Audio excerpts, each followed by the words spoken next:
will be reading chapters 6 and 7 of Miss Klute is a Hoot, written by Dan Gutman, illustrated by Paillot. I don't think it's a glitch. I put the video, I put the camera down, so this can be like a bedtime story. You don't have to look at a video. Chapter 6, my brilliant idea. Every day, Miss Klute has to do lunch duty. That means she walks around the vomitorium looking for scraps that fell on the floor so she can eat them. Miss Klute is like a vacuum cleaner for food. She'll even eat stuff that Ryan won't eat. Sometimes kids drop their lunch on purpose just to watch Miss Klute run over and scoop it up. Where do you think Mr. Mackey got a therapy dog? Asked Michael. From what? Rent a therapy dog, we told him. You can rent anything. On Emily's birthday, it was hot dog day in the vomitorium. Me and the gang were eating lunch and minding our own businesses when Little Miss Perfect and the crybaby birthday girl sat down at our table with their trays. Emily went to get a mustard packet, and in that second or two, the most amazing thing in the history of the world happened. Miss Klute grabbed the hot dog right off her plate. Hey, where did my hot dog go? Emily said when she got back to the table. Then we saw Miss Klute walking in the other direction with a hot dog sticking out of her mouth. It was hilarious.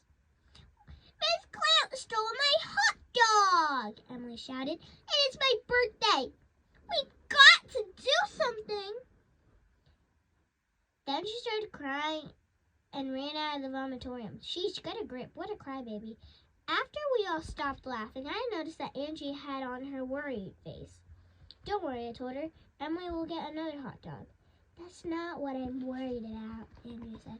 I'm concerned about Miss Klute. What about her? Asked Michael. Whenever we have reading time, she just lies there. So what? Said Alexia. Maybe she's tired. Why should she be tired? Asked Ryan. All she does is listen and eat. All she does is listen to the kids read and eat all day. She seems so sad, said Andrea. She's got such a hang-dog look on her face. She's a dog, I said. She's supposed to have a hang-dog look on her face. My mother is a psychologist, Andrea said. She told me that Miss Klute has all the classic signs of depression. What? Neil said. Dogs don't get depressed. How do you know? Andrea replied. Maybe dogs are just like people, but with paws and fur. Are you saying our therapy dog needs therapy? Asked Alexia. She might, Andrea replied. I think we should try to cheer her up. Maybe Andrea was right. Miss Klute did look kind of sad most of the time. After lunch, we decided to skip recess and go to Mr. Mackey's office instead. Miss Klute was sitting on the floor there, looking sad as usual. What can I do for you kids today? Mr. Mackey asked. Can we be alone with Miss Klute for a few minutes? Asked Andrea. How come? Asked Mr. Mackey. We have to tell her something, I explained. It's personal. Please, please, please. Okay, I guess, Mr. Mackey said. I'll be in the teacher's lounge. Okay, what are we going to do to cheer Miss Klute up? Fran said after Mr. Mackey left. We could tell her jokes, suggested Alexia. You know lots of them, AJ. Go ahead.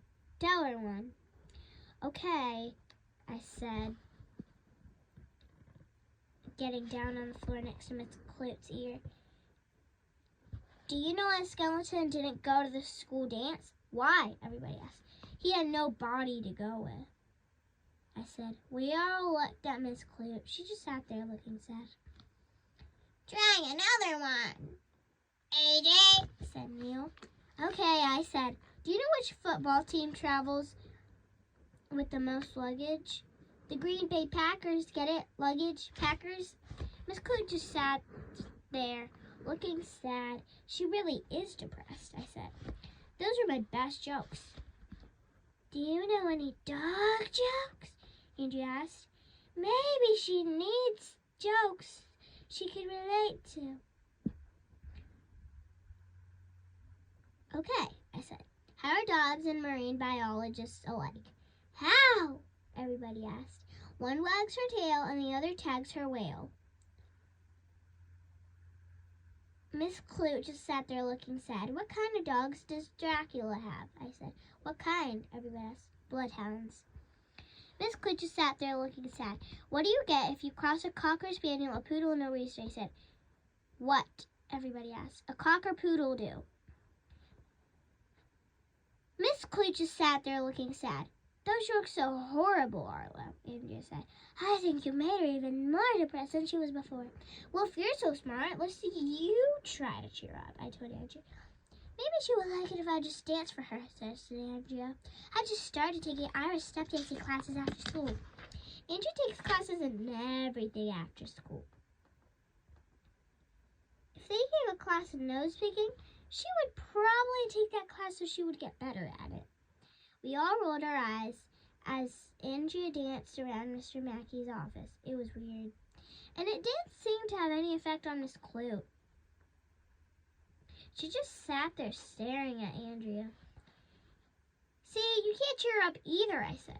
Maybe she doesn't want to be a therapy dog, said Alexia. Did you ever think of that? Maybe she wants to be a seeing eye dog or a firehouse dog. That would be cool. Maybe she wishes she was a cat, I said. Poor Miss Klute, Ren said, wrapping his arms around her. She's cooped up in here all day long. Dogs don't need to learn how to read, write, or do math. They don't want to go to school. Maybe she just wants to go outside, I suggested. That's it, Anne, said Andrea, snapping her fingers. You're a genius.